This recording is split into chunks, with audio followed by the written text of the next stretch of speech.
আপনার কাছে তো শুরুতে আপনি নিজের সামাজিক যোগাযোগ মাধ্যম থেকে শুরু করে গণমাধ্যমেও স্পষ্ট করেছেন যে আপনি কেন পদত্যাগ করেছেন। এটি একটা বড় প্রশ্ন। কারণ আসলে সরকারি চাকরিতে বা বাংলাদেশের যে রীতিনীতি বা ঐতিহ্য সেখানে খুব পদত্যাগের ঘটনা দেখা যায় না। আপনি পদত্যাগ করেছেন।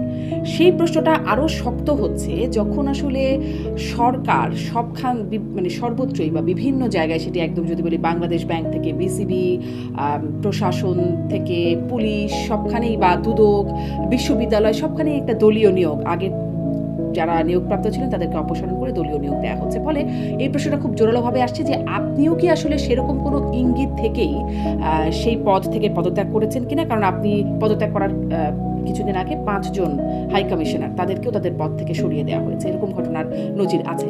ফলে আপনার কাছে কি কোনো ইঙ্গিত ছিল যে আপনাকেও সরিয়ে দেওয়া হতে পারে? দেখুন, প্রথম কথা হচ্ছে আহ, এখানে কোনো ইঙ্গিত বা সেরকম কিছু ছিল না।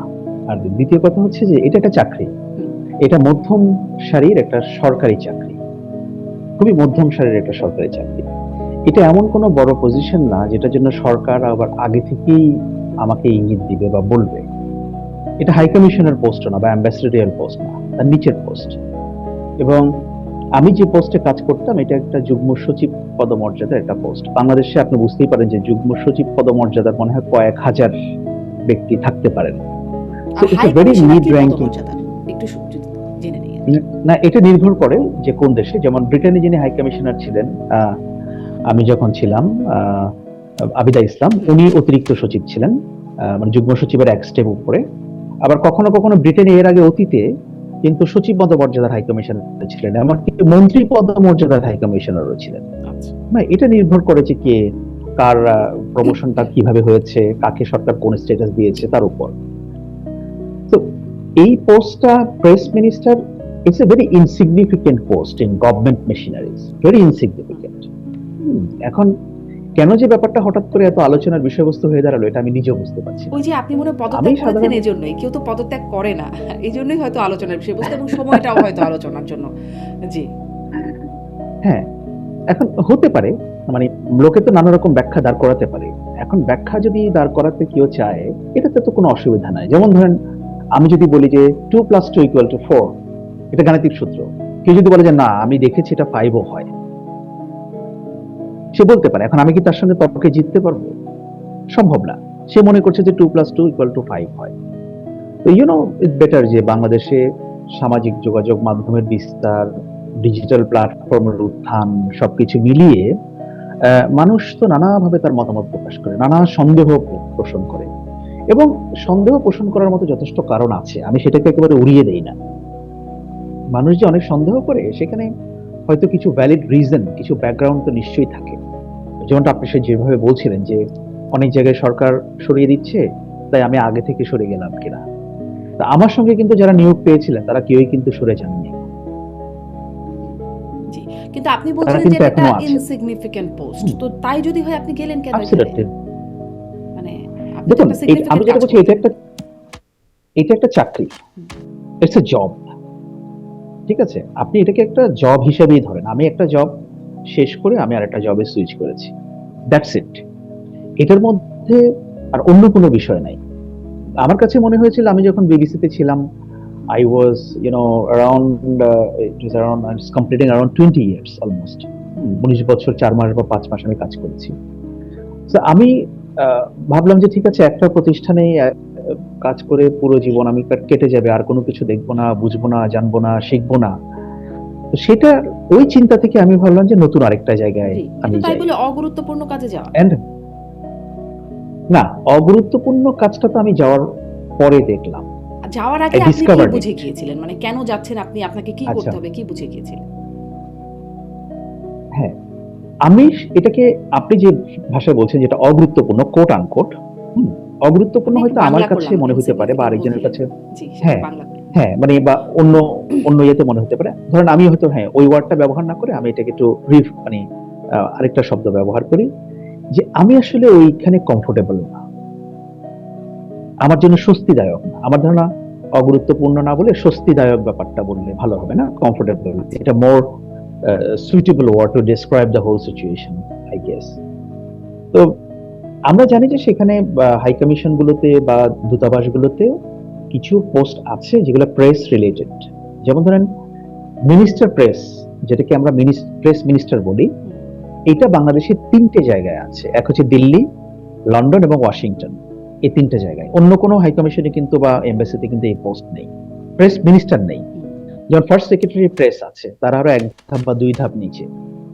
যেমন নিউ ইয়র্কে আছে, টোকিওতে আছে, ইসলামাবাদে একজন আছে কাউন্সিলর, সে হ্যাঁ। তো এরকম বিভিন্ন জায়গায় এটা আছে।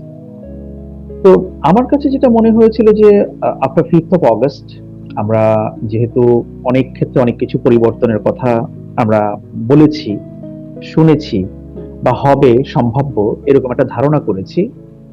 And at some point, I thought that যে গভর্নমেন্ট যে সিস্টেমটা একটু একটু এক্সপ্লোর করা দরকার, এবং সেখানে গিয়ে হ্যাঁ আমি ইমিডিয়েটলি কিন্তু সার্চ করেছি যখন আই ওয়াজ অফার্ড। আমরা টুকিটাকি জানতাম যে ওখানে কে প্রেস মিনিস্টার একজন আছে। তো আমি কাজটা একটু সার্চ করলাম কি হয়। তো আমি ভাবলাম যে সেখানে গিয়ে আমি ডিফারেন্ট কিছু করতে পারি কিনা, কি করা যায়, হ্যাঁ, বা এটার আসলে কাজটা করতে কেমন। আমি ওই চিন্তাধারা থেকে মূলত সেখানে গিয়েছি।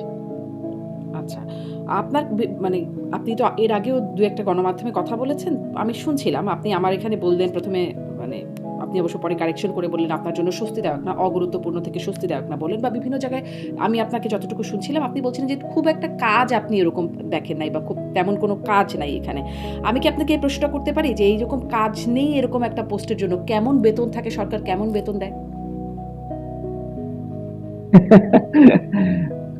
মেয়েদের বয়স আছে, সরকারি চাকরির বেতন বা ছেলেদের বেতন জিজ্ঞেস করতে হয় না, এরকম একটা প্রবাদ বা কথা প্রচলিত ছিল। যাই হোক, এখন এটা আসলে যেহেতু এগুলো ব্যাপারটা সিক্রেটও না, বাট আমি ব্যক্তিগতভাবে যেহেতু একটা গভর্নমেন্ট জব করে এসেছি, আমি সেখানে অনেক কিছু আমার নিজের দিক থেকে আমি ডিসক্লোজ করতে পারি না। তো এটাও আমি করতে চাই না, না, অন্তত আমার মুখ সরকারি থেকে চাকরি করতে চাই না। ধরেন জয়েন্ট সেক্রেটারির বেতন কত হতে পারে, সচিবের বেতন কত হতে পারে, বিসিএস এ মানে এন্ট্রি পোস্টে বেতন কত হবে, এটা তো একটা মানে এটা তো একটা সিক্রেট হওয়ার কথা না। আপনার বেতন না হ্যাঁ, বলে, এই ওটা জন্যই আমি আপনারা খুঁজে জিজ্ঞাসা নিন। করছিলাম। আপনার বেতন জিজ্ঞাসা না করে আমি জিজ্ঞাসা করছিলাম যে প্রেস মিনিস্টার পদের বেতন কেমন থাকে। ওটা আপনারা খোঁজ করে আপনারা জেনে নিন, সেটা আমি আমার মুখ দিয়ে বলতে চাই না। আচ্ছা, এইখানে কি মানে শুধু কি প্রেস মিনিস্টারের কাজটাই খুব বেশি কাজ নাই এরকম, নাকি আরো অনেক পোস্ট আছে যেখানে আসলে খুব বেশি কাজ নাই? আমি দেখছিলাম যে ওসমান হাদির হত্যাকাণ্ডের পর যখন অনেক আন্দোলন হচ্ছিল, তখন শহীদ ওসমান হাদির ভাই ওমর হাদি, তাকেও ওই রকম যুক্তরাজ্যে হাই কমিশনের 2য় সচিব পদে সরকার নিয়োগ দিল। দুটো প্রশ্ন, তিনি আপনি থাকাকালীন জয়েন করেছিলেন কিনা এক, আর ওই রকম পদে যে কাউকে মানে কোনো ব্যাকগ্রাউন্ড বা যোগ্যতার কোনো বিশেষ লাগে না, যে কাউকে দিয়ে দেওয়া যায় এই পোস্টগুলো? আচ্ছা, এটার একটু ব্যাকগ্রাউন্ডটা বলি, let me put it in context, তাহলে আপনার বুঝতে সুবিধা হবে বা দর্শকদের বুঝতে সুবিধা হবে। ওসমান হাদির ভাইকে সম্ভবত বার্মিংহামে দেওয়া হয়েছিল, আমি যতদূর জানি। ওটাকে অ্যাসিস্ট্যান্ট হাই কমিশন, মানে লন্ডনের, ইউকেতে যেটা হয়, লন্ডনে হচ্ছে হাই কমিশন, এর বাইরে অ্যাসিস্ট্যান্ট হাই কমিশন আছে ম্যানচেস্টার এবং বার্মিংহামে। ওসমান হাদির ভাইকে বার্মিংহামে সেকেন্ড সেক্রেটারির পদমর্যাদা একটা জব দেওয়া হয়েছিল। তো আমি যতদিন ছিলাম, আমি যদি শুনেছি যে না, সে জয়েন করেনি, ততক্ষণ পর্যন্ত আমি ফিরে আসার আগ পর্যন্ত সে করেনি, আমি সেটাই জানতাম। এটা হচ্ছে একটা বিষয়। আর পলিটিক্যাল পজিশনের কথা, দেখুন, পলিটিক্যাল পজিশন এটা আমাদের সিভিল সার্ভিসের জন্য, এটা আমরা একটা বাংলায় কথা বলি না যে বিষ ফোড়া,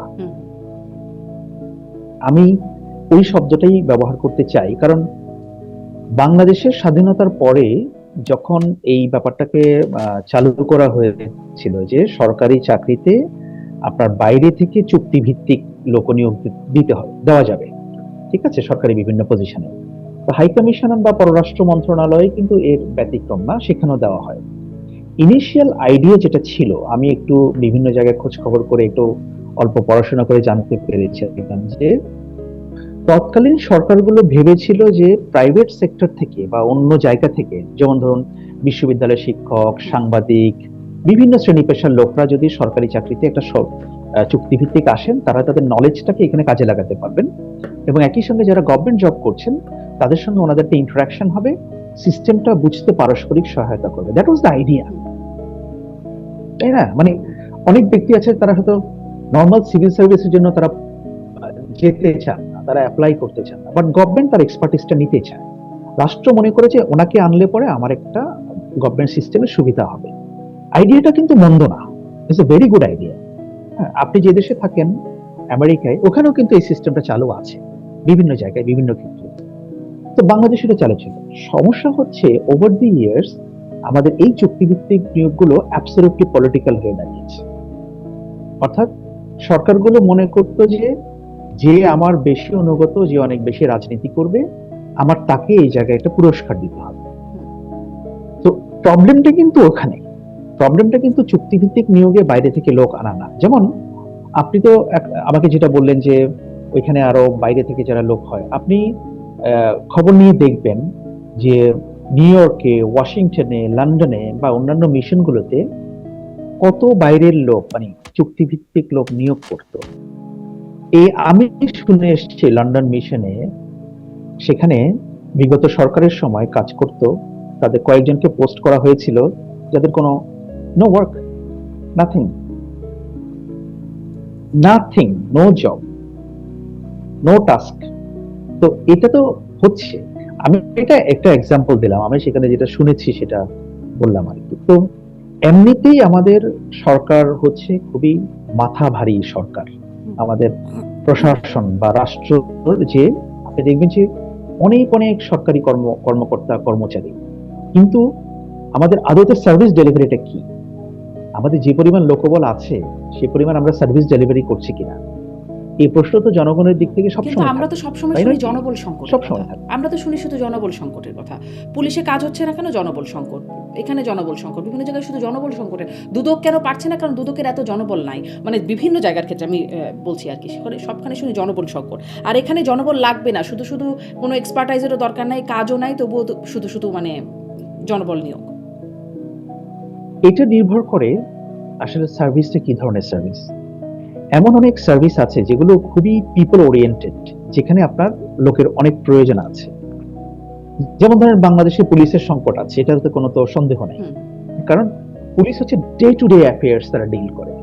আপনার বাসায় একটা সমস্যা, আপনার রাস্তাঘাটের সমস্যা, আপনি পুলিশ কল করছেন। আরেক জায়গায় একটা সমস্যা, সে পুলিশ কল করছে, তাই না? আপনি সিভিল সার্ভিসের বিভিন্ন জায়গায় এটা নির্ভর করবে যে জায়গাটা কোনটা। কিন্তু আমার কাছে মনে হয়েছে যে এই 1 বছর সরকারি চাকরি করে যে আমাদের এখানে একটা রিভিউ করা দরকার, রিভিজিট করা দরকার আমাদের সরকারি চাকরির বিভিন্ন ডিপার্টমেন্ট গুলোতে, যে আমাদের কি পরিমাণ লোকের আমাদের প্রয়োজন এবং আমরা আসলে কি করতে চাই। যেমন আপনি দেখবেন বাংলাদেশের অনেক জায়গা আছে যে কি সচিবের একজন থাকবে পিএস, একজন সচিব তার একজন পিএস, সে পিএস এর আবার একজন এপিএস, এপিএস এর একজন আবার সহকারী একান্ত সচিব, সেই সহকারী একান্ত সচিবের আবার একজন ব্যক্তিগত সচিব, আলটিমেটলি কাজের লোক একজন। This is the system how it works. আমি বলছি এখন এটা হচ্ছে যে কোন একটা পার্টিকুলার গভর্নমেন্টের বিষয় না, এটাকে আপনি কিভাবে রিভাইজড এন্ড রিভিজিট করবেন, এটা আমাদের টোটাল রাষ্ট্র ব্যবস্থাটাকে আমাদের মানে অন্যভাবে চিন্তা করতে হবে। এটা হচ্ছে আমার অভিজ্ঞতা। কিন্তু এগেইন আমি বলছি যে সব জায়গায় কিন্তু একই অবস্থা না, কোথাও ম্যান পাওয়ার বেশি আছে বলে আমার মনে হয়, কোথাও আসলে কম আছে, সেই ব্যালেন্সটা করতে হবে। জি, মানে ডক্টর ইউনূস সরকারের সময় যখন আসলে আপনারাও নিয়োগপ্রাপ্ত হলেন, তখন শুনলাম সব সংস্কার হবে। এইরকম প্রবলেম যে হচ্ছে, এই সংস্কারের ব্যাপারে তো শুনলামও না। এটা যদি একটু আপনি বলেন, সেটা শুনতে আগ্রহী হব। এবং সাথে সাথে আপনি যে বললেন যে বিস্ফোরা, এই প্রাইজ পোস্টিং করা, পলিটিক্যাল পোস্টিং করার একটা বিস্ফোরা হিসেবে আপনি আখ্যায়িত করছিলেন। আপনি আসলে কিসের পুরস্কার পেলেন? কিসের জন্য আপনাকে এই প্রাইজ পোস্টিংটা করা হলো? শুনেন, আমি যদি এখন বলি যে আমাকে কোনো কিছুর জন্য করা হয়নি, এটা আপনিও বিশ্বাস করবেন না, দর্শকরাও বিশ্বাস করবে না।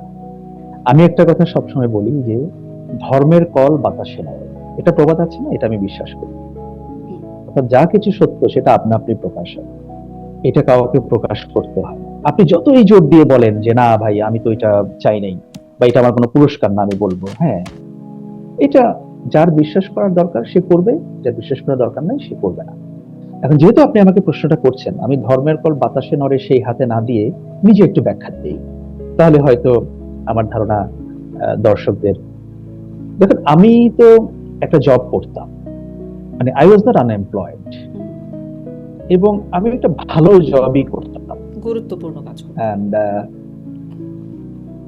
ভালো জব করতাম in terms of salary and everything. আপনি যদি বাংলাদেশের বিবেচনা যদি বেতন বা সুযোগ সুবিধা, হ্যাঁ, ছুটি বা অন্যান্য জিনিস, প্রেস্টিজ, এগুলো আপনি বিবেচনা করেন, আমি খারাপ ছিলাম না, ভালোই ছিলাম।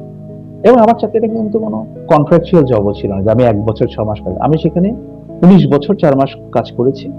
এখনো যে প্রতিষ্ঠানে কাজ করেছি সেই প্রতিষ্ঠান এখনো বিদ্যমান, আমি যাওয়ার পরেও লোক নিয়োগ হয়েছে, তো সেটা আছে। তো আমি চাইলে এখানে কন্টিনিউ করতে পারতাম। এখন আমি সেটা ছেড়ে এখানে এসেছি যে আফটার 5th অফ অগাস্ট বিভিন্ন জায়গায় অনেক রকমের অনেক পরিবর্তন হচ্ছিল, অনেক কিছু হচ্ছিল, নতুন নতুন লোকজন বিভিন্ন জায়গায় যাচ্ছিল, আমরাও দেখছিলাম। And I was planning to leave BBC anyway at that time, or হয়তো আমি 2-4-6 মাস আমার এরকম হতো আর কি। So then I got it. I was offered. Then I took it. কেন আপনি That's it. বিবিসি ছাড়ার প্ল্যান করছিলেন কেন? আমি এটা শুরুতে একবার বলেছিলাম যে আমার মনে হলো যে একটা প্রতিষ্ঠানে আমি কাটিয়ে দিব। আমার কিন্তু বিবিসির বাইরে আর তেমন কোনো এক্সপেরিয়েন্স নাই। আমি এর আগে 2-2.5 বছর ডেইলি স্টারে কাজ করেছিলাম, জাস্ট 2.5 বছর। তো আমি আর কোথাও কাজ করিনি। এখন তো আমার আপনি কাছে কি মনে করবেন? হচ্ছে যে একটা একদমই ব্যক্তিগত প্রশ্ন যদি বলেন, এখন আপনি আপনার পরিকল্পনা কি? আমি এখন সাংবাদিকতা করব, এবং সাংবাদিকতা আমি নিজের প্ল্যাটফর্ম সেট আপ করবো। সেখানে আমি রিপোর্টিং করব, ইন্টারভিউজ করব, আমি অ্যানালিসিস এন্ড এক্সপ্লেনার করব, সেটা আমি করব। পাশাপাশি আমি এক বা একাধিক ইন্টারন্যাশনাল মিডিয়ার সঙ্গে কাজ করব ফ্রিল্যান্স বেসিসে। আচ্ছা, খুবই ভালো মানে আপনার পরিকল্পনা নিঃসন্দেহে। আপনি একটু এটা বলবেন, এই যে আমি যেটা দিয়ে শুরু করলাম যে নানান রকম দলীয় নিয়োগ, যে বিএনপি, যেটি আসলে বিএনপি শুরু থেকে সমালোচনা করেছিল যখন বিরোধী দলে ছিল, যখন আওয়ামী লীগ ক্ষমতায় ছিল, আপনিও নিশ্চয়ই মনে করতে পারেন সর্বত্র দলীয়করণের কড়া সমালোচক ছিল বিএনপি। বিএনপি কি সেই পথেই হাঁটছে, নাকি আপনার বিশ্লেষণ কি? দেখুন, একটা জিনিস আমি একদম ফার্মলি বিলিভ করি, সেটা হচ্ছে যে একটা সরকার যদি প্রপারলি ফাংশন করতে চায়, তাকে তার আইডিওলজিক্যাল মানে অ্যালাইন করে, তার আইডিওলজি অ্যালাইন করে তার ওইরকম লোক লাগে। তাকে তার দলের আইডিওলজিতে বিশ্বাস করে সেই লোককে নিয়োগ দিতে হবে রাষ্ট্রের গুরুত্বপূর্ণ জায়গাগুলোতে। আদারওয়াইজ সেই সরকার ফাংশন করতে পারবে না আমাদের মতো দেশের প্রেক্ষাপটে। এটা বাস্তব, এটা আমি বিশ্বাস করি। প্রশ্ন হচ্ছে আপনি কোন ধরনের লোক দিবেন। XYZ পলিটিক্যাল পার্টি, আপনি যেটা বলেন বিএনপি, আওয়ামী লীগ, হেন তেন আরো যা কিছু বলেন, এই দলগুলোতে কি কোয়ালিফাইড লোক আছে না? অবশ্যই আছে। তারা কোয়ালিফাইড লোক নিয়োগ বিএনপি দিয়েছে না? অবশ্যই দিয়েছে। কিন্তু এর ভিড়ও দেখবে যে অনেক নন কোয়ালিফাইড লোকজন জায়গায় করে নিচ্ছে। That is the problem. আপনি আপনার দলের লোকই দেন, কোনো অসুবিধা নেই, কিন্তু আপনার দলের যোগ্য লোকটাকে আপনি দিন, যে যার একাডেমিক ব্যাকগ্রাউন্ড ভালো, যার প্রফেশনাল এক্সেলেন্স ভালো, আমি এই প্রশ্নটা করি, এর আগেও করেছি এই প্রশ্নটা, মানে বিএনপির নেতাদের সাথে যখন কথা হয়েছে বা বিভিন্ন জনের সাথে কথা হয়েছে, আমি প্রশ্নটা করি যে তাহলে ধরেন যারা বিএনপি এতদিন আওয়ামী লীগ করেছে, আওয়ামী লীগের পোস্টিং পেয়েছে, বিএনপি করেছে বা ডক্টর ইউনূস সরকার সময় যারা জামাত করেছে তাদেরও অনেক ভালো ভালো পোস্টিং হয়েছে বলে আমরা জেনেছি, বা বিএনপিরও হয়েছে, এখন তো পুরোপুরি বিএনপির দলীয় পোস্টিং হচ্ছে। তাহলে যারা আসলে একদম কোনো দল করে না, দলের সাথে সম্পৃক্ততা নেই, তারা কি গুরুত্বপূর্ণ পদগুলোতে যেতে পারবে না? আপনি যদি চুক্তিভিত্তিক বাইরে থেকে আসেন তাহলে সেটা যাওয়াটা খুব কঠিন। আর নর্মাল যারা সিভিল সার্ভিসের লোক, যারা ক্যাডার সার্ভিসের, যারা নর্মাল পরীক্ষার প্রসেস দিয়ে সেখানে রিক্রুট হয়, তারা তো সেখানে হচ্ছেই। তাদের ভেতরের পলিটিক্যাল আইডিওলজি কি সেটা তো আর আমরা অনেকেই জানি না, তো সেটা তারা হচ্ছে। কিন্তু বাইরে থেকে যে অংশটাকে সরকার নিয়োগ করে, সেই অংশটাতে মানে একটা পলিটিক্যাল লয়্যালটি একটা বড় ব্যাপার, এটা আমরা দেখেছি। বাইরে থেকে নিয়োগ তো না, এটা সত্যি। ধরেন পুলিশের রদবদল হলো, প্রশাসনের রদবদল হলো, স্থানীয় সরকার মানে সিটি কর্পোরেশনগুলোর প্রশাসক, সেখানেও দলীয় নিয়োগ, বিশ্ববিদ্যালয়গুলোতে দলীয় নিয়োগ, দুদকের আগের সব সেট অপসারণ করে নতুন নিয়োগ, সেনাবাহিনীতে রদবদল হয়ে গেল, মানে সরকার আসার পরপরই সবখানে একটা দলীয় বিবেচনায় রদবদল শুরু হয়ে গেল, সবখানেই তো হলো। আর যেটি বলছেন চুক্তিভিত্তিক নিয়োগ, সেখানেও আমরা এরকম দেখলাম, মানে যারা হাই কমিশনার পদে ছিল তাদের সেখান থেকেও অপসারণ করা হলো। কি বলবেন?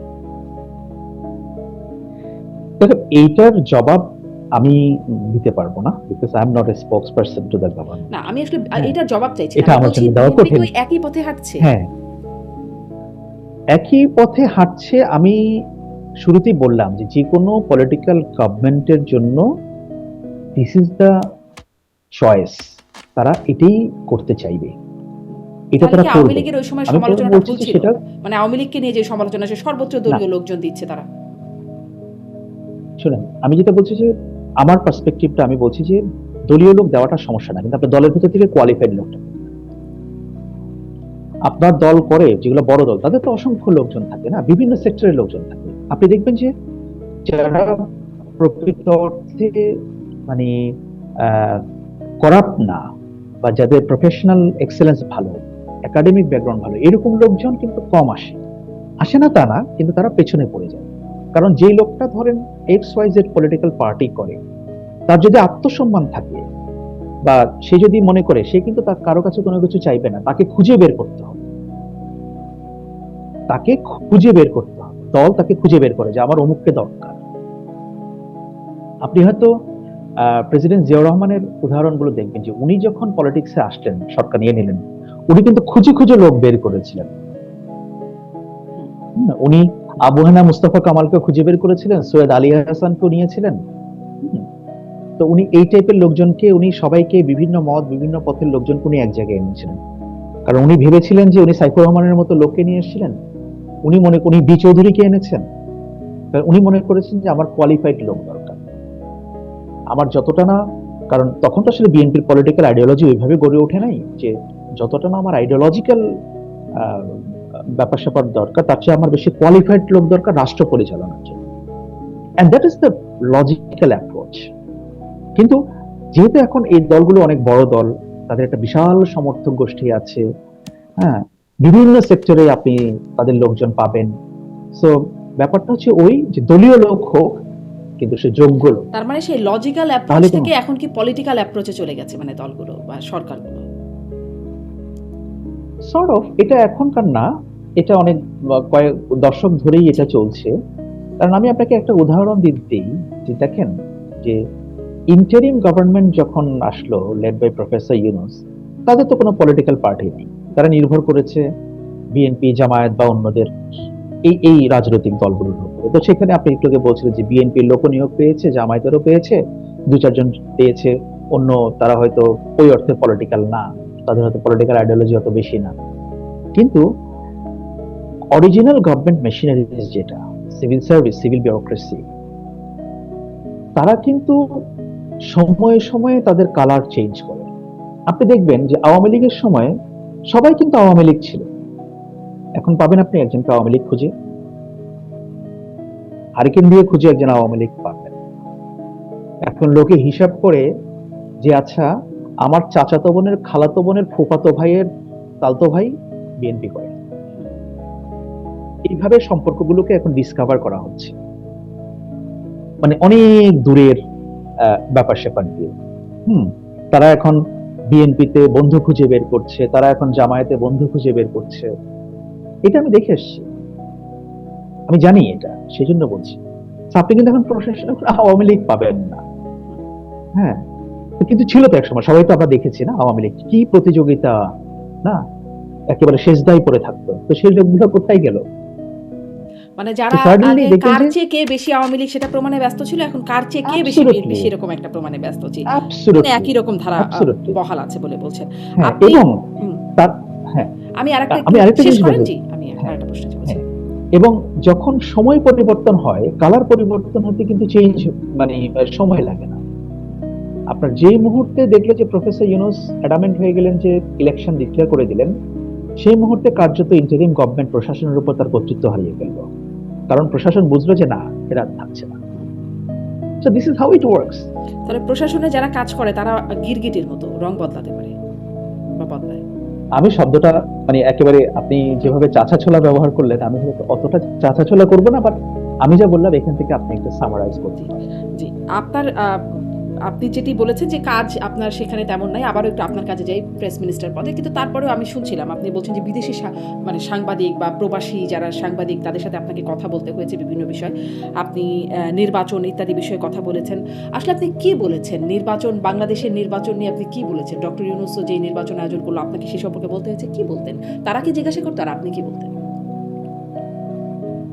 না, এটা হচ্ছে মূলত আন্ডারস্ট্যান্ডিং বাংলাদেশ, যে আপনি জানেন যে এই নির্বাচন কভার করার জন্য বা ইভেন অভ্যুত্থান পরবর্তী সময়ে বাংলাদেশকে নিয়ে ওয়েস্টার্ন মিডিয়ার ব্যাপক আগ্রহ ছিল না, প্রতিনিয়ত তারা বিভিন্ন রকমের নিউজ এন্ড স্টোরিজ তারা করেছে।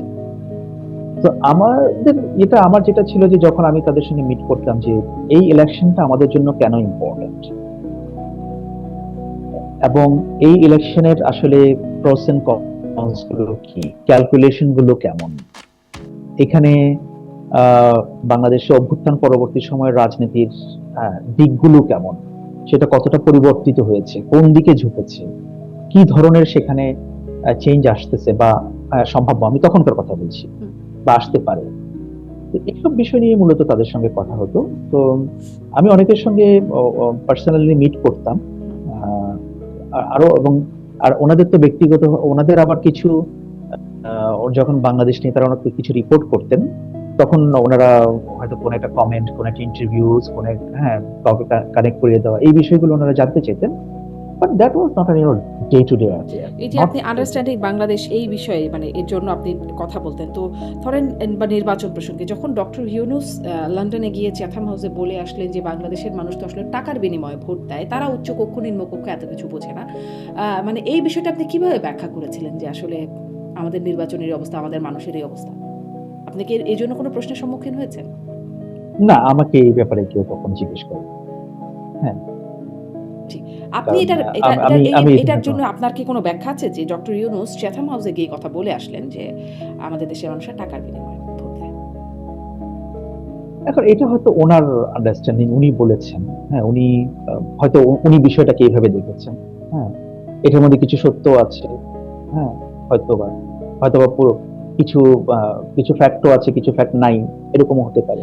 উনি যেটা বুঝেছেন কিছু সত্য থাকেই, আমরা দেখেছিও বিভিন্ন হয়তো সময়। থাকতে। হ্যাঁ, কিন্তু সেটি যখন বিদেশি মানে চ্যাথাম হাউসের মতো একটা জায়গায় দেশি বিদেশি সাংবাদিক মানুষ অনেকে আছেন, বিশ্লেষক আছেন, তাদের সামনে বললে আসলে এটার ইম্প্যাক্টটা কেমন হয় বা হয়েছিল?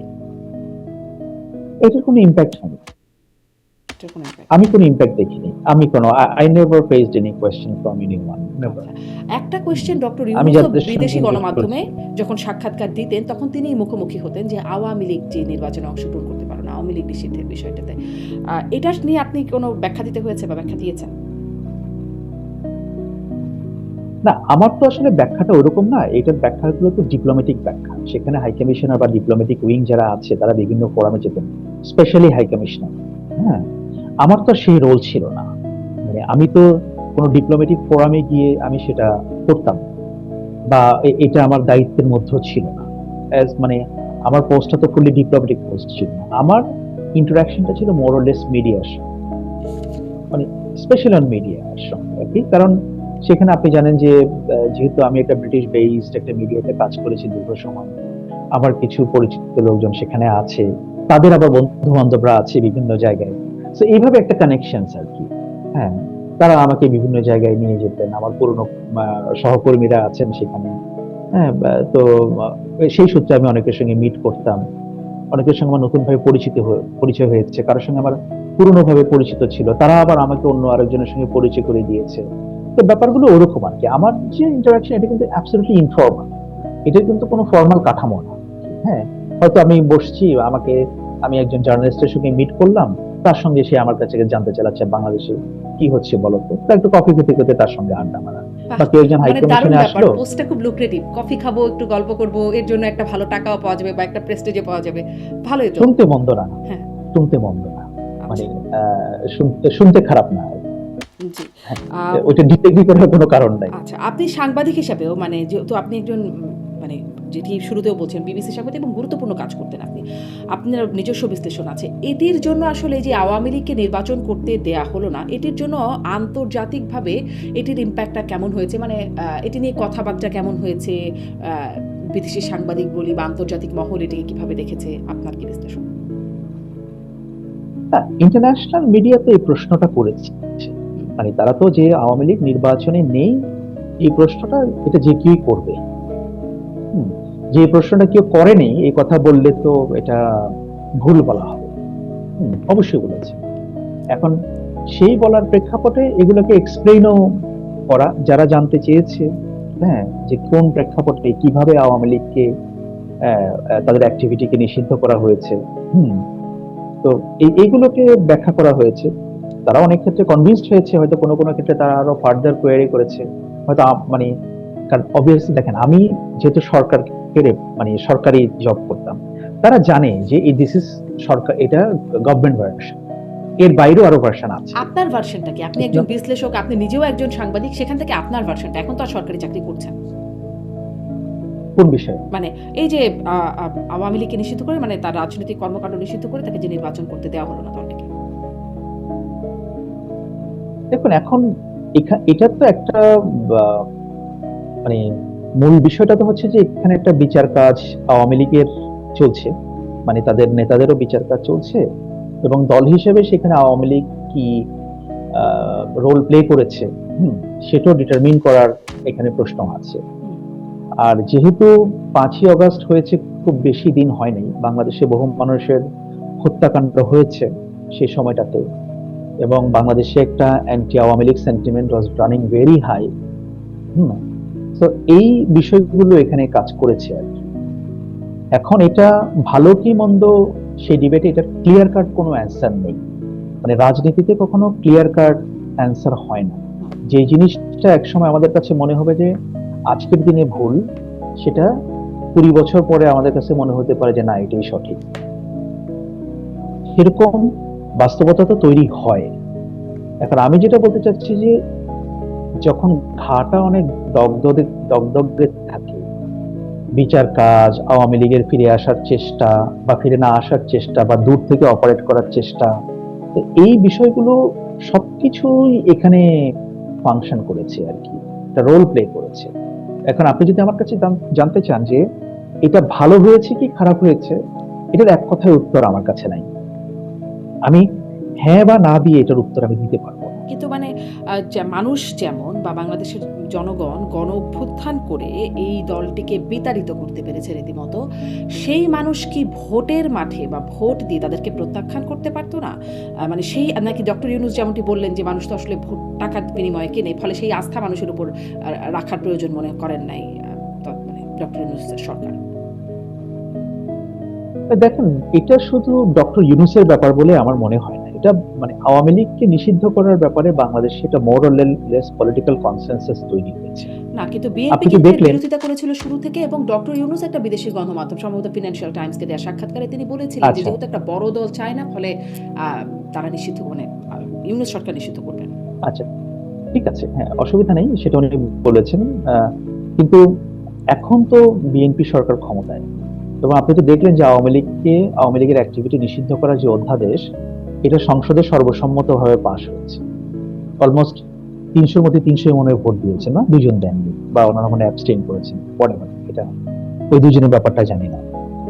সো এখানে আওয়ামী লীগ এর নিষিদ্ধ করার ব্যাপারে, অ্যাক্টিভিটি নিষিদ্ধ করার ব্যাপারে বিএনপি এবং Jamaat and other political parties, small political parties, economically, মানে more or less they are agreed, এবং এটা কিন্তু এখন সংসদে পাশ হয়ে গেছে। এটা কিন্তু এখন আর নির্বাহী আদেশের কোনো বিষয় না, এবং সেই অধ্যাদেশটাকে এই সরকার আইনে পরিণত করেছে সংসদের মাধ্যমে, এটাকে ভ্যালিডিটি দিয়েছে। তো এখানে বোঝা যাচ্ছে যে একটা পলিটিক্যাল কনসেনসাস আছে আওয়ামী লীগকে নিষিদ্ধ করার ব্যাপারে। এখন পরবর্তীতে কি হবে, কোনো একটা সময়ে আওয়ামী লীগ রাজনীতিতে ব্যাক করার কোনো সম্ভাবনা তৈরি হবে কিনা, বা হয়তো হবেই, বা হয়তো হবে না, আরো সময় লাগবে, এটা আসলে সময়ের উপরেই ছেড়ে দিতে হবে। And আমি কিন্তু অলওয়েজ একটা কথা বলি যে politics is a thing which is not static, not in, at least বাংলাদেশে না আর কি। এটা আপনি দেখবেন যে এটা কিন্তু প্রবহমান, কিন্তু আপনার ভার্সনে আসলে এটিকে যৌক্তিক, মানে এই সিদ্ধান্তকে যৌক্তিক বা অযৌক্তিক, উচিত বা অনুচিত, এরকম কিছুতে ডিফাইন করা যাচ্ছে না আপনার বিশ্লেষণে।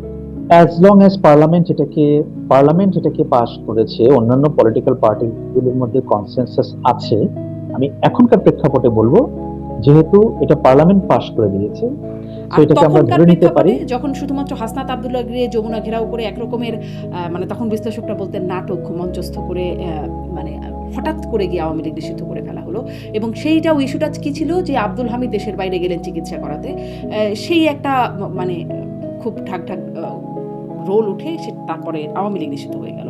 তখনকার জন্য কি এটা যোগ দিচ্ছিল। শুনেন, আমি একটা কথা বলি, do you really believe that Hasnat Abdullah is the only one who played the role? কে করলো রোলটা তাহলে? কে? মানে do you really believe so? আমি আসলে বুঝতে পারি না, ইজ ইট মানে পসিবল? আমি আসলে বুঝতে ডাজ পারি ইট না। Make sense? জি, মানে শুরু আমি থেকে does doctor it Yunus really make বললেন যে সেন্স? আমরা এটা করব না। সাক্ষাৎকার দিয়ে একদম প্রকাশ্যে বলে দিলেন আমরা করব না, আমরা এটা করার পক্ষে না, যত দলগুলো চায় না, এরকমটা বললেন। তারপরে তো আমরা শুধু হাসনাত আব্দুল্লাহর নেতৃত্বে কয়েকজনকে দেখলাম যমুনা ঘেরাও করতে, তাদেরকে ঠান্ডা পানি দেওয়া হলো বা তাদের জন্য বিশেষ ব্যবস্থা করা হলো, যেখানে শিক্ষকদেরকে গরম পানি দেওয়া হয়, প্রতিহত করা হয়, সেখানে তাদেরকে বিশেষ আদর আপ্যায়ন করে তাদেরকে আন্দোলনটা করতে দেওয়া হলো, এবং তারপরে আন্দোলনের ফলাফল আওয়ামী লীগ নিষিদ্ধ, আওয়ামী লীগের নিষিদ্ধ। শারমিন, আমি বুঝতে পেরেছি আপনার প্রশ্নটা, বাট আমার কাছে যেটা মনে হয় শারমিন, যে মানে sometimes we try to oversimplify a political situation which is still very complex. মানে আওয়ামী লীগ নিষিদ্ধ করার ব্যাপারটাকে আমরা একটা ওভার সিম্পলিফিকেশনের মধ্য দিয়ে বিবেচনা করছি আর কি, যে হ্যাঁ, বিষয়টা কিন্তু খুবই কমপ্লেক্স বাংলাদেশের রাজনৈতিক বাস্তবতায়। And you see, Awami League is the only political party in Bangladesh who fled the country. বাংলাদেশে আর কোন সরকার কিন্তু ক্ষমতাচ্যুত হওয়ার পরে পালিয়ে যায়। দেখাতে পারবেন এরশাদ তো 9 বছর স্বৈর শাসন করেছে, এরশাদ কিন্তু জেলে ছিল। Awami League was the only political party who was overthrown twice. একবার 75-এ, সেটা ভালো হয়েছে কি মন্দ হয়েছে সেটা অন্য হিসাব, কিন্তু দে ওয়ার ওভারথ্রোন, এবং আবার 2024-এ অন্য কোনো পলিটিক্যাল পার্টির ক্ষেত্রে কিন্তু এটা হয় নাই। তারা এই ওভারথ্রোন ব্যাপারটা তাদের ক্ষেত্রে এভাবে ঘটে নাই। সো 5ই আগস্ট পর্যন্ত, ইভেন 5ই আগস্ট সকাল পর্যন্ত আমরা কিন্তু জানতাম না যে এইভাবে হরে ধরে সব আওয়ামী লীগ পালিয়ে ইন্ডিয়া চলে যাবে। আপনি জানতেন? নিশ্চয়ই।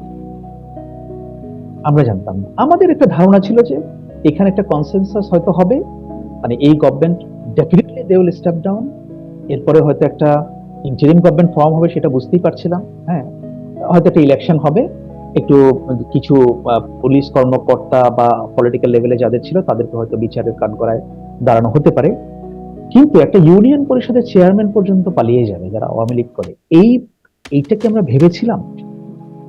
এই পরিস্থিতি কে তৈরি করেছে? তারা কেন চলে গেল? তাদেরকে তো কেউ বের করে দেয়নি। কিন্তু যেভাবে ওই মুহূর্তে যেভাবে তাদেরকে আসলে একদম মারধর, বাড়িঘর জ্বালানো ইত্যাদি কাহিনী শুরু হয়ে গিয়েছিল, ফলে তারা কি করত?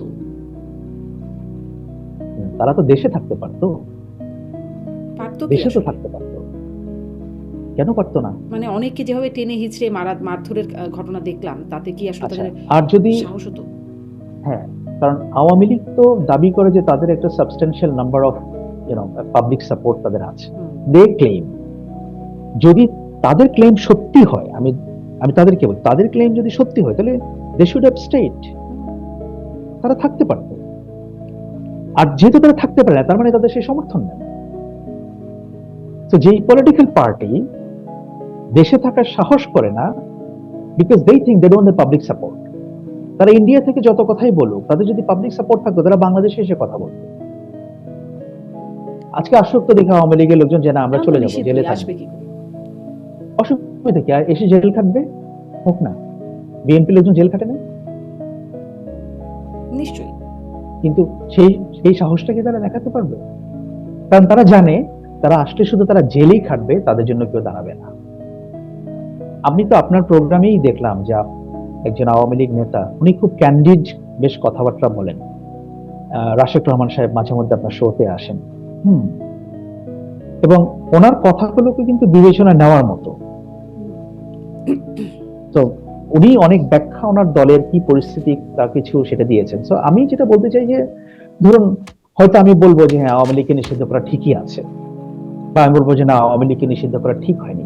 তার চেয়ে বড় কথা হচ্ছে যে কনটেক্সটটা কি। আমরা যদি কনটেক্সটে চিন্তা করি, then we get the answer. আমার শুধু এটাই প্রশ্ন যে যেই মানে বিষয়টা জনগণ হাতে নিয়ে অভ্যুত্থান করে, আর তো কেউ জনগণই তো আসলে তাদেরই প্রাণ গেল, তারা হাতে মানে যান হাতে নিয়ে অভ্যুত্থান করে আওয়ামী লীগকে বিতাড়িত করতে পারলো, তারা কি প্রত্যাখ্যান করে আওয়ামী লীগকে মানে প্রত্যাখ্যান করতে পারতো না ভোটের মাঠে নির্বাহী আদেশে, এবং তারপর আইন করে করবার প্রয়োজনীয়তাটা কেন হলো? আমি এই প্রশ্নটাই শুধুমাত্র করছিলাম।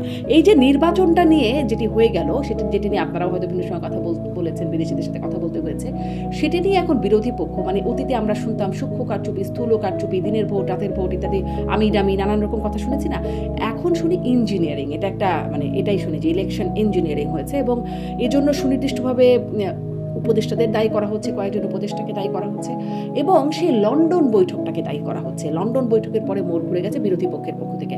আপনি লন্ডন বৈঠকের সময় লন্ডনে ছিলেন, ওই সময় খুব ওই প্রক্রিয়ার মধ্যে খুব অ্যাক্টিভ ছিলেন আপনি। আপনি আসলে কি দেখেছেন ওখানে? আসলে কি গেম চেঞ্জিং কিছু হয়েছিল? আমি প্রক্রিয়ার মধ্যে ছিলাম না। আমি প্রক্রিয়ার মধ্যে ছিলাম না। আমি শুধু যেদিন তৎকালীন প্রধান উপদেষ্টা প্রফেসর ইউনূসের সঙ্গে তারেক রহমান সাহেব দেখা করতে এসেছিলেন হোটেল রচেস্টারে, আমি ওইখানে ছিলাম। জাস্ট উনি যখন অ্যারাইভ করেছেন তো ততটুকুই হোটেল। হ্যাঁ, এর আগে পরে আমি প্রক্রিয়াটা কিভাবে হয়েছে, প্রক্রিয়াটার এটার সঙ্গে কারা জড়িত, কিভাবে এত বড় বৈঠক হলো, এটা আসলে আমি অত ডিটেল, হ্যাঁ আমি শুনেছি দেয়ার আর সাম সিক্রেটস, সেটা হয়তো আমি এখানে বলতে পারবো না, but I was not in.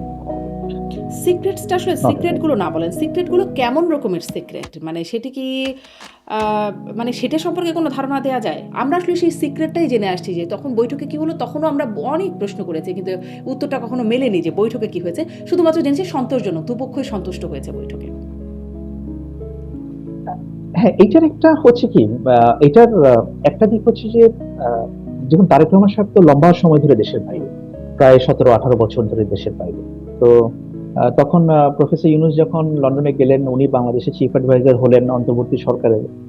তো দুজনের মধ্যে কিন্তু কখনো ওই 17-18 বছর মুখোমুখি কোনো দেখা হয়। তো দ্যাট ওয়াজ অ্যান অপরচুনিটি যে ফিজিক্যালি মিট করার, যেহেতু উনিও লন্ডন যাচ্ছেন আর তারেক রহমান সাহেব তখন লন্ডনে ছিলেন। তো এটা একটা সুযোগ তৈরি করেছে। সেই সুযোগটা একটা মিটিং পর্যন্ত, ওয়ান টু ওয়ান মিটিং পর্যন্ত গড়িয়েছে। আর যেহেতু তখন বাংলাদেশ একটা ইলেকশনের দিকে যাচ্ছিল, জামায়াতে ইসলামের নেতা তো উনি এখানে দেশেই ছিলেন, অন্যান্য রাজনৈতিক দলের শীর্ষ নেতারা তো দেশেই ছিলেন, তাই না? তাদের সঙ্গে তো চিফ অ্যাডভাইজারের প্রতিনিয়ত কথাই হতো। তো ওইখানে উনি বিএনপি শীর্ষ নেতা সেখানে আছেন, উনি গেছেন, একটা সৌজন্য সাক্ষাৎ হয়েছে। সো বিষয়টা ওরকম আর কি। হ্যাঁ, এখন বিষয়টা বিএনপি খুব নির্বাচন নিয়ে সৌজন্য সাক্ষাৎ তো না, একটা গোপন কিছু বিষয় ছিল যেটি আপনিও এখন বলছেন না, বা কেউ বলেননি, আমি কেউ বলেননি। আমি আপনি তো গোপন বিষয়ের ব্যাপারে কোনো I am not aware, I am not aware. কিন্তু আপনি তো বললেন কিছু সিক্রেট বিষয় আছে যেগুলো আপনি এখন বলবেন না। সিক্রেট যে আছে সেটি তো না আপনি না, আমি বলছেন। না বলছি মিটিংটা অর্গানাইজ করার ব্যাপারে, মানে কারা রোল প্লে করেছেন সেটা বলছি। আচ্ছা, কিন্তু আলোচনার মধ্যে তো সেরকম সিক্রেট কি, আপনারা জানেন যে সেখানে নির্বাচন নিয়ে একটা বিএনপি একটা দাবি ছিল, জামায়াতের একটা দাবি ছিল ইলেকশন নিয়ে। তো প্রধান উপদেষ্টা চেয়েছেন যেটা মাঝামাঝি একটা কিছু এখানে প্লে করানোর জন্য। তো সেরকম করেছেন আর কি, ওনার সঙ্গে কথা বললেন। জি, সেই সময়কারও আমরা এই সময় যেমন জানতে পারি না, পরবর্তীতে জানতে পারি না, পলিটিক্যাল পার্টিগুলো এটা নিয়ে কথা বলেছে, এবং অনেক যেহেতু ওই যে কিছু না কিছু সিক্রেট আছে, ফলে প্রক্রিয়া থেকে শুরু করে বা আলোচনা থেকেও শুরু করে আমরা জানিনি যেহেতু, ফলে নানান রকম সন্দেহ বা প্রশ্ন করা হয়েছে ওটাকে নিয়ে।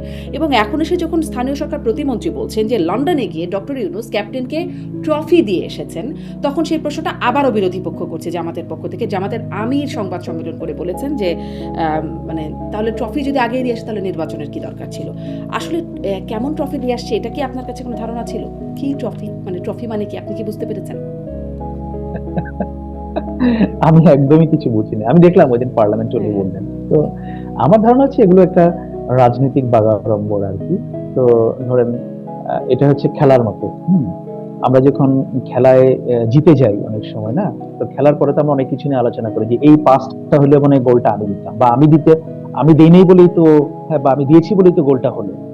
তো এটা ওরকম একটা ক্রেডিট নেওয়ার বিষয় আর কি। এটা দেখা আমার মনে হয় এটা অ্যাবসলিউটলি একটা রাজনৈতিক বাগাড়ম্বর। আমি এটাকে বেশি আর কোনো কিছু এই দেখছি বাগাড়ম্বর না। মানে যেহেতু ওপেন না বিষয়গুলো, ফলে বাগাড়ম্বরের জায়গা তৈরি হয়েছে, এবং তার সাথে আরও যুক্ত হয়েছে যে সেখানে যাবার আগ পর্যন্ত ডক্টর খলিলুর রহমানের বিরুদ্ধে পদত্যাগের দাবি পর্যন্ত করেছিলেন বিএনপির পক্ষ থেকে, এবং বেশ গুরুতর অভিযোগ তার বিরুদ্ধে ছিল।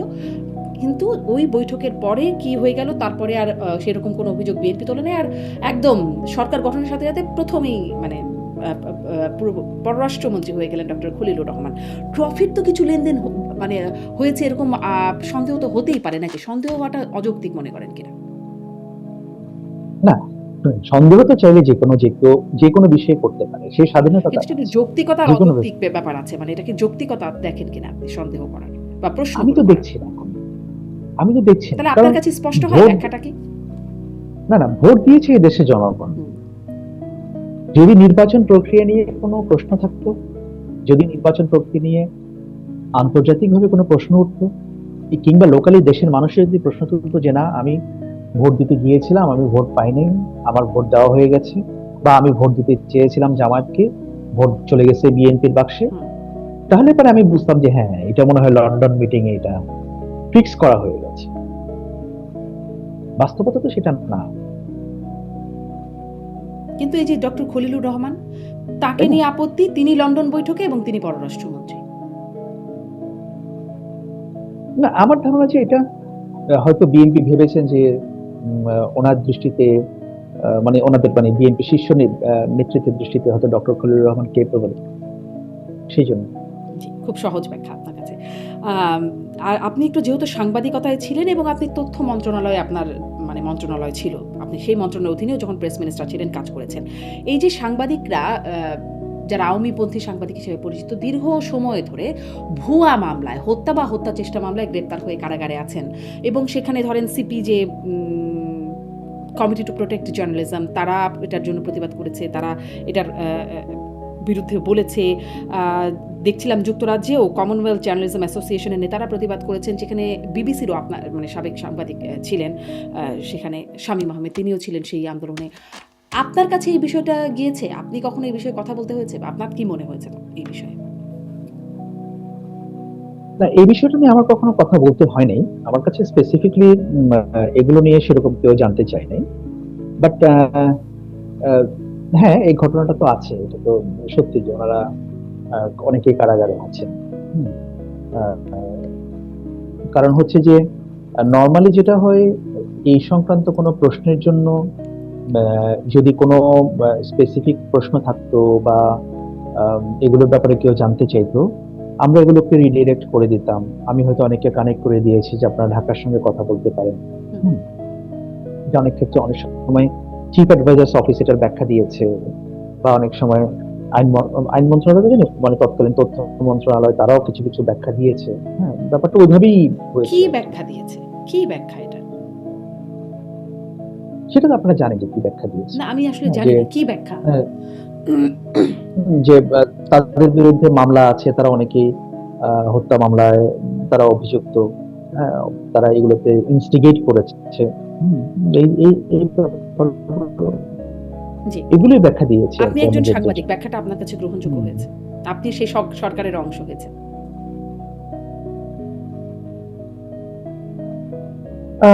না, ব্যাখ্যাগুলো আমার কাছে গ্রহণযোগ্য না, টু ভেরি অনেস্ট। আমার কাছে, কারণ আমার কাছে মনে হয় যে আহ, একজন সাংবাদিক সে যদি সত্যি কি সে হত্যা করেছে কাউকে, যদি তার বিরুদ্ধে স্পেসিফিক অ্যালিগেশন না থাকে, তাহলে এই ধরনের অ্যালিগেশন দিয়ে কাউকে আটকে রাখাটা এটা যুক্তিসঙ্গত না। আমি আপনাকে একটা উদাহরণ দেই। সেটা হচ্ছে যে রোয়ান্ডাতে যখন 1994 সম্ভবত জেনোসাইড হলো, তাই না, হুটু এবং টুটসিদের মধ্যে, তখন যে রোয়ান্ডার এই জেনোসাইডের জন্য যে ট্রাইব্যুনাল গঠন করা হলো বিচারে, সেই বিচারে কিন্তু একজন রেডিও অ্যানাউন্সার, হু ওয়াজ এ জার্নালিস্ট, রেডিও প্রেজেন্টার, তার কিন্তু সাজা হয়েছিল। তার সাজা কেন হয়েছিল ইন্টারন্যাশনাল ট্রাইব্যুনালে? কারণ সে গণহত্যায় তৎকালীন উস্কে দিত। এখন উস্কে দেওয়ার ধরনটা কি ছিল? আপনি দেখবেন যে সে বলতো যে মাইনরিটিদেরকে ককরোচ, তাদেরকে এরকম সে ককরোচ বলতো, এবং নানাভাবে তাদেরকে হেয় প্রতিপন্ন করতো, যেগুলো হয়তো যারা মেজরিটি তাদেরকে আরো উস্কে দিত আর কি। এখন মানে বাংলাদেশে যেহেতু জুলাই আগস্টে হত্যা মামলায় অনেকগুলো হত্যাকাণ্ড ঘটেছে, সেই হত্যায় কারা যদি কেউ যদি উস্কানি দিয়ে থাকে, বা কারো কথাবার্তায়, কারো আচার আচরণে, কারো অ্যাক্টিভিটিতে সেগুলো যদি মানে স্পেসিফিক অ্যালিগেশন থেকে থাকে, তাহলে এগুলো আমি মনে করি যে এগুলো খুব দ্রুতই এগুলো তদন্ত হওয়া উচিত ছিল। কাউকে তদন্তবিহীন এবং চার্জশিটবিহীন, বিচারবিহীন আপনি মাসের পর মাস আটকে রাখতে পারেন না। দিস ইজ সিম্পলি আনজাস্টিফাইড, এই আই বিলিভ। আনজাস্টিফাইড কাজটা ডক্টর ইউনূস সরকার কেন করছে, মানে করলো? এখন কেন করেছে সেটা ব্যাখ্যা দিয়েছেন তারা। এখন আমি তো বললাম যে আমি হয়তো অনেক কিছু সেই ব্যাখ্যার সঙ্গে একমত না। হুম। তাদের মেশিনারিজ থেকে তারা সে ব্যাখ্যা দিয়েছে, বাট আমি মনে করি যে এই মামলাগুলো মামলা হতে পারে, মামলা আপনার বিরুদ্ধে হতে পারে, আমার বিরুদ্ধে হতে পারে, কিন্তু সেই মামলাটার দ্রুত একটা ইনভেস্টিগেশন করে সেটাকে দেখতে হবে যে এটা সত্য না মিথ্যা, তারপরে আপনি সেটা বিচার করেন। যদি দেশের আইন অনুযায়ী বিচার হয়ে যদি সাজা হয়, ফাইন, কোনো অসুবিধা নেই। একদম। কিন্তু আপনি বিচার ছাড়া দীর্ঘ সময় আটকে রাখা, বিচার ছাড়া আটকে রাখা, হ্যাঁ, এটা আমি সাপোর্ট করি না। এবং এই কথা বলতে আমার কোনো দ্বিধা নাই যে কেউ আওয়ামী লীগ মানে কোন সাংবাদিক সে আওয়ামী মতাদর্শের হলে তাকে আপনি আটকে রাখবেন বছরের পর বছর। No, this is not accepted. জি। আমি আপনার সাথেই নিযুক্ত হওয়া অনেকক্ষণ ধরে কথা বলছি, ফলে একটু শেষের দিকে চলে যাই। যে আপনার সাথেই একসাথেই মোটামুটি নিয়োগপ্রাপ্ত হয়েছিলেন যুক্তরাষ্ট্রের প্রেস মিনিস্টার গোলাম মুর্তজা। তার সাথেও আমার মাঝে, মাঝে এই প্ল্যাটফর্মেই কথা হয়। তিনি আমাকে বলেছিলেন যে পররাষ্ট্র উপদেষ্টা তৌহিদ হোসেন, তিনি তাকে খুব অ্যাক্টিভ বা সক্রিয় দেখেন না, তিনি অনেকটা নিষ্ক্রিয়ই থাকতেন। আপনার কি মনে হয়েছে?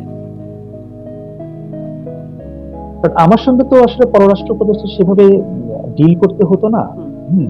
তো আহ, আমি তো মোটামুটি ওখানে পোস্টেড হয়ে যাওয়ার পরে আমার লাইন ম্যানেজার ছিলেন হাই কমিশনার। কিন্তু আমি যতটুকু দেখেছি বা জেনেছি, হ্যাঁ ঠিক আছে, পররাষ্ট্র উপদেষ্টা যখন কখনো কখনো উনি নিষ্ক্রিয় ছিলেন, ট্রু, কিন্তু এটা কেন ছিলেন বা সেটার কারণটা কি, হ্যাঁ, আমি ঠিক এটা বলতে পারবো না। যেমন কিন্তু একটা হ্যাঁ, একটা কি আমাদের বলতে পারবেন যে কোথায় কখনো কখনো নিষ্ক্রিয় ছিলেন? একটা উল্লেখযোগ্য। যেমন আমরা অতীতে যেখানে দেখেছি যে হেড অফ দ্য স্টেট যখন কোনো সফরে যান, সেখানে কিন্তু নর্মালি পররাষ্ট্র মন্ত্রী কিন্তু তাকে অ্যাকম্পানি করেন, হুম। থাকেন কিন্তু নর্মালি, তাই না? আমরা তো অতীতে দেখেছি। আহ, তো এখন আমরা দেখছি যে চিফ অ্যাডভাইজার যত জায়গায় দেশের বাইরে গিয়েছিলেন, তখন পররাষ্ট্র উপদেষ্টা কিন্তু অধিকাংশ জায়গায় নাই, ইভেন তিনি লন্ডনেও যান। তো এগুলো নিয়ে কিছু প্রশ্ন ছিল যে তিনি কেন আসছেন না বা তিনি কেন থাকেন না। না নাকি তাকে এখন এটা নেওয়া দুই হয়? রকম ব্যাখ্যা হতে পারে। হ্যাঁ, এখন এটা দুই রকম ব্যাখ্যা হতে পারে। এক হতে পারে যে আচ্ছা ঠিক আছে, এত লোক গিয়ে কি করবে, যেখানে ন্যাশনাল সিকিউরিটি অ্যাডভাইজার যাচ্ছেন, উনিও তো পররাষ্ট্র মন্ত্রণালয়টা হ্যাঁ কিছুটা দেখছেন। তারপরে চিফ অ্যাডভাইজার অফিস যাচ্ছে সেখানে, সো এখানে আমার রোল কি? সেখানে তো হাই কমিশন বা এমবাসি গুলো আছে, তারা রোল প্লে করছে। আবার চাইলে আপনি এটাকে অন্যভাবে ব্যাখ্যা করতে পারেন যে হ্যাঁ, এক্সাম্পল তো হচ্ছে যে ফরেন মিনিস্টার যায়, তাহলে উনি যাচ্ছেন না কেন? দুরকমই প্রশ্ন করার সুযোগ এই আছে। আপনি যখন কাজ করেছেন তখন তথ্য উপদেষ্টা ছিলেন, মানে তথ্য উপদেষ্টা তো অনেক পরিবর্তন হলো। নাহিদ ইসলাম ছিলেন, তারপর মাহফুজ আলম হয়েছে, তারপর সৈয়দা রিজওয়ানা হাসান হয়েছেন। আপনার তাদের সম্পর্কে, আপনার মানে মন্ত্রীদের সম্পর্কে মূল্যায়ন কি ছিল? আমার সঙ্গে নাহিদ ইসলামের দেখা হয়েছিল একবার, মাহফুজ আলমের সঙ্গে আমার দেখা হয়েছিল দুইবার, আর সৈয়দ রেজওয়ান হাসানের সঙ্গে আমার কখনো দেখা হয়। এবং তথ্য মন্ত্রণালয়ের কাজ আমি ওখান থেকে আসলে ঠিক অ্যাসেস করতে পারিনি যে ওনারা এখানে কি করছেন বা কি পারফর্ম করছেন, কারণ আমাদের আসলে আমার ডে টু ডে বা ওনাদের সঙ্গে আমার যোগাযোগ করতে হতো না আর কি। প্রয়োজন ছিল না। হ্যাঁ, আমি তো মনে পড়ে আমি কখনোই ওদের কারোর সঙ্গে আমি টেলিফোনে বা ইয়েতে কোনো কথা বলেছি, কারণ এটা আমার প্রয়োজন হতো না আর কি।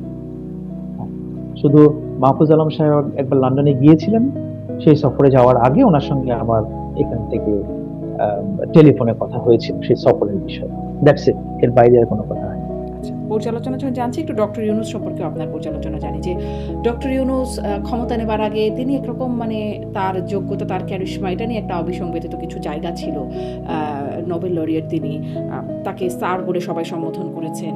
কিন্তু ক্ষমতা নেবার পর বা ক্ষমতা ছাড়বার পর বিশেষ করে তাদের মধ্যে যারা এরভাবে তাকে সম্মান করে কথা বলতেন বা তার পক্ষে বলতেন, তাকে ক্ষমতালোভী, বাটপার, জোচ্চোর ইত্যাদি রকম টার্মে অভিহিত করছেন। আপনার আসলে মূল্যায়ন কি তিনি ক্ষমতা কি তাকে পরিবর্তন করে ফেলেছিল? এখন বাটপার বা চোর জোচ্চোর এটা কারা বলছে? আপনি কি এটা তো ওনার সঙ্গে যারা কাজ করেছেন ওনারা কি বলছেন? না, বা ধরেন এটা কি বড় পলিটিক্যাল না, পার্টিগুলো লিডারশিপের বিশ্লেষকরা বলছেন থেকে যারা আগে আসছে? তার সম্পর্কে ওরকম মতামত দিতেন যে তিনি একজন উন্নত এখন লোকের। জি। সেটা আপনি যদি আমাকে একটা স্পেসিফিকলি বলতে পারেন যে অমুকে বাটপার বলেছেন, তাহলে আমি হয়তো সেটা জবাব দিতে পারি। যেমন ধরেন মানে অনেকগুলো টার্ম, শুধু বাটপার না, আরো কতগুলো টার্ম বললাম যে ক্ষমতালোভী, তাকে ইত্যাদি নানান রকম নেগেটিভ বিশেষণ হ্যাঁ, তারা মানে বলবেন। সেটা কারা বলেছেন? সাংবাদিকরা বলছেন, যারা বিশিষ্ট সাংবাদিক, যারা বিশ্লেষক, যারা কথা বলছেন। না, সাংবাদিক তো একটা ব্রডার টার্ম। আপনি যদি আমাকে স্পেসিফিক্যালি আরো যে অমুক স্পেসিফিক ভাবে সাংবাদিক যদি বলি, বলেছেন এই আনিস এক আলমগীর দুই তিন, বলছেন, মাসুদ কামাল, এম এ আজিজ, ওনাদের মুখ থেকে এরকম প্রায় শোনা যাচ্ছে। হ্যাঁ আমি অবশ্য এই এই নামগুলো এক্সপেক্ট করছিলাম, সেজন্য যাই হোক এর মধ্যে প্রথম নামটা তো আপনি বললেন। দেখেন, একটা বিষয় হচ্ছে যে আপনি যে কোনো ব্যক্তির সমালোচনা করতে পারেন, কোনো অসুবিধা নেই। পৃথিবীতে কেউই সমালোচনার ঊর্ধ্বে না। প্রফেসর ইউনূসও সমালোচনার ঊর্ধ্বে না। আর রাষ্ট্র পরিচালনা করলে কেউ সমালোচনার ঊর্ধ্বে থাকবেও না, তাই নয় কি? কেউ থাকবে না। এখন সমালোচনাটা আপনি অনেক কড়া ভাষায় করতে পারেন। কখনো কখনো আমরা মাইল্ড ক্রিটিসিজম করি, কখনো খুবই স্ট্রং ক্রিটিসিজম করি। কিন্তু ধরেন এই যে কাউকে বাটপার, চোর, গুন্ডা এই ধরনের টার্ম ইউজ করা, এটা কি সমালোচনা নাকি এটা ক্রোধের বহিঃপ্রকাশ? মানে ধরেন আমরা যদি একজন ব্যক্তিকে বলি যে উনি এই কাজটা করেছেন, ভুল করেছেন, কেন ভুল করেছেন? উনি এই কাজগুলো করেছেন ভুল। তা আমি সেই কাজগুলো যদি তাকে বলি যে উনি ভুল করেছেন, তাহলে লোকে বুঝবে যে তিনি ভুল করেছেন। আর যদি আমি তাকে বলি যে না এ তো বিরাট বাটপার, এই যে শব্দগুলো, এগুলো যারা ব্যবহার করেন এটা তাদের স্ট্যান্ডার্ডকে নির্দেশ করে। আর তারা ব্যক্তি জীবনে কি সেটা রিফ্লেকশনটা তাদের কথায় প্রকাশিত হয়। কারণ এই যে তিনি বলতে পারছেন না যে বা বলছেন আরেকজনকে বাটপার, হ্যাঁ, এই শব্দগুলোকে নিয়ে আসেন। তো মানে তাদের সম্পর্কে আর কি বলার আছে? জি, আপনার বিশ্লেষণ স্পষ্ট। শেষ প্রশ্ন, জুলাই সনদ গণভোট আপনি রায় একটু বাস্তব। সমালোচনা করেন, হ্যাঁ, কোনো জি, একদম শেষ প্রশ্ন, জুলাই সনদ গণভোট এর রায় প্লিজ বাস্তবায়নে বলুন। জামাতে ইসলামী এখন রাজপথে আন্দোলনে নেমেছে। জামাতের আমির বলছেন দীর্ঘমেয়াদী আন্দোলনের মানে একটা ইঙ্গিত তিনি দিয়েছেন। যখন দেশে আসলে জ্বালানি সংকট, হামিয়ে শিশু মৃত্যু হচ্ছে, ছড়িয়ে পড়ছে, তখন আসলে এরকম একটা আন্দোলনের ইঙ্গিতও আপনার কাছে কেমন মনে হয়, এবং এই আন্দোলন আসলে কতটা হালে পানি পাবে, বা আসলেই মানে রাজপথের আন্দোলন, সেরকম আন্দোলন, মানে যেভাবে অন্ততপক্ষে আহ্বান করেছে যে ইমানি শক্তি, যেটা গণ অভ্যুত্থানের সময় দেখা গেছে, আবারও সেটাকে শানিত করার আহ্বান জানাচ্ছেন জামাত। না, এটাকে আমি ভালোভাবে দেখছি না এই জন্য যে বিএনপি সরকার এসেছে মাত্র 2 মাসের মধ্যে, হলো না? 2 মাসের মধ্যে আমি বিএনপিকে একটা বেনিফিট অফ ডাউট দিতে চাই, এটা আমার কথা। এবং এই বেনিফিট অফ ডাউট আমি বিএনপিকে অন্তত 6 মাস, 7 মাস কিংবা 8 মাস পর্যন্ত দিব। এবং বিএনপি জুলাই সনদ বাস্তবায়ন করবে না এমন কোনো কথাও বলেন। প্রধানমন্ত্রী তারেক রহমান সাহেব গতকালই বলেছেন টাঙ্গাইলে বা গত পরশুদিন যে বিএনপি জুলাই সনদে যেটা স্বাক্ষর করেছে তার প্রতিটা অক্ষরে অক্ষরে তারা বাস্তবায়ন করবে। সুতরাং বিএনপিকে আমাদের দেখতে হবে, তাদের ইন্টেন্ট এখনো পর্যন্ত যে খুব বেশি অস্পষ্ট, ব্যাপারটা কিন্তু তা না। তারা বলছে তারা করবে, so let them do it.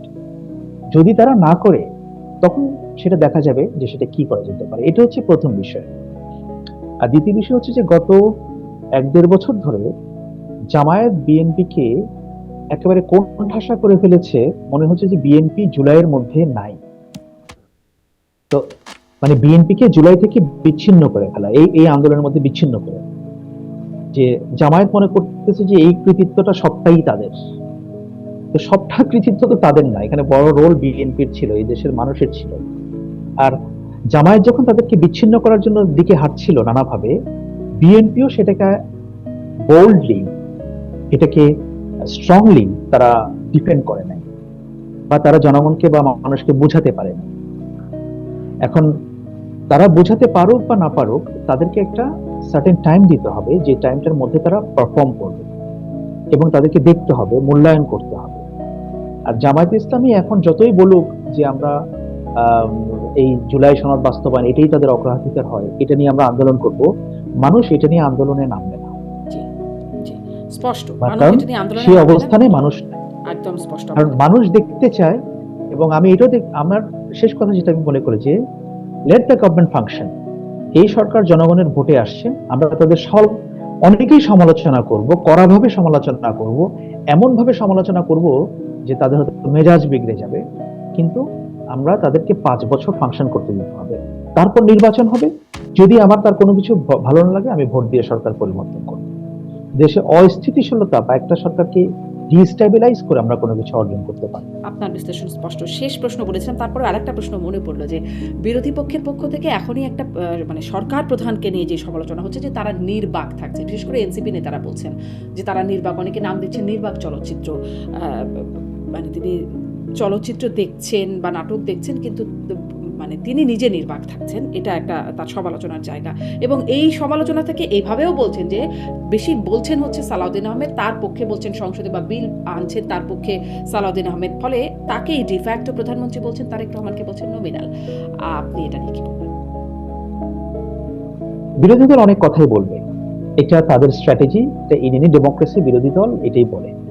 ওই যে সমস্যা হচ্ছে যে বিএনপির অবস্থা আমার মতো আর কি, যে এখন আমি যখন রিজাইন করলাম এখন বলতেছে যে ও আচ্ছা আপনাকে সরাই দিত ওই জন্য আপনি আগে রিজাইন করে বসছেন, আর যদি আমি রিজাইন না করতাম সরাই দিলে তখন ওই তো আপনাকে সরিয়ে দিয়েছে। মাঝামাঝি কোনো রাস্তা নাই। সো বিএনপির ব্যাপারটাও এখন ওরকম হচ্ছে যে আগে আমরা শুনতাম যে শেখ হাসিনা এত কথা বলতো, মুখ হচ্ছে শেখ হাসিনার শত্রু, শেখ হাসিনা মুখ খুললেই তার সাপোর্টার কম, এরকম একটা কথা প্রচলিত ছিল। তো তারেক রহমান সাহেব এখন কথা কম বলেন, এটা ওনার নেচার, উনি এভাবেই অপারেট করেন। উনি হচ্ছেন স্বল্পভাষী, মিষ্টভাষী কিছুটা, হ্যাঁ। এখন কথা বলছে না তাতেও নাকি দোষ, এটা তো হয় না। উনি আজকে তো পার্লামেন্টে উনি প্রধানমন্ত্রীর প্রশ্নোত্তর উনি জবাব দিয়েছেন, উনি কি প্রতিদিন ডোর স্টেপিং এ জবাব দেবেন? এটা তো আপনি একজন প্রাইম মিনিস্টারের কাছ থেকে আশা করতে পারেন তার না। পক্ষে বিল উত্থাপন করেন স্বরাষ্ট্রমন্ত্রী বা তার পক্ষে ব্যাখ্যা দেন স্বরাষ্ট্রমন্ত্রী, সেটি যথাযথ? অসুবিধা নাই না, হ্যাঁ, অফকোর্স যথাযথ, প্রধানমন্ত্রী যে কাউকে ডেজিগনেট করতে পারেন। তাহলে এবং বিরোধী পক্ষের এমন তো না যে, সমালোচনা। হ্যাঁ এমন তো না যে সালাউদ্দিন সাহেব যেটা বলছেন তারেক রহমান মানে প্রধানমন্ত্রীর অবর্তমানে তিনি সেটা বলছেন, ওনার সামনে বসে বলছেন যে আমি ওনার পক্ষ থেকে এটা উত্থাপন করছি। হোয়াটস রং হিয়ার, আমি বুঝি না এটার মধ্যে।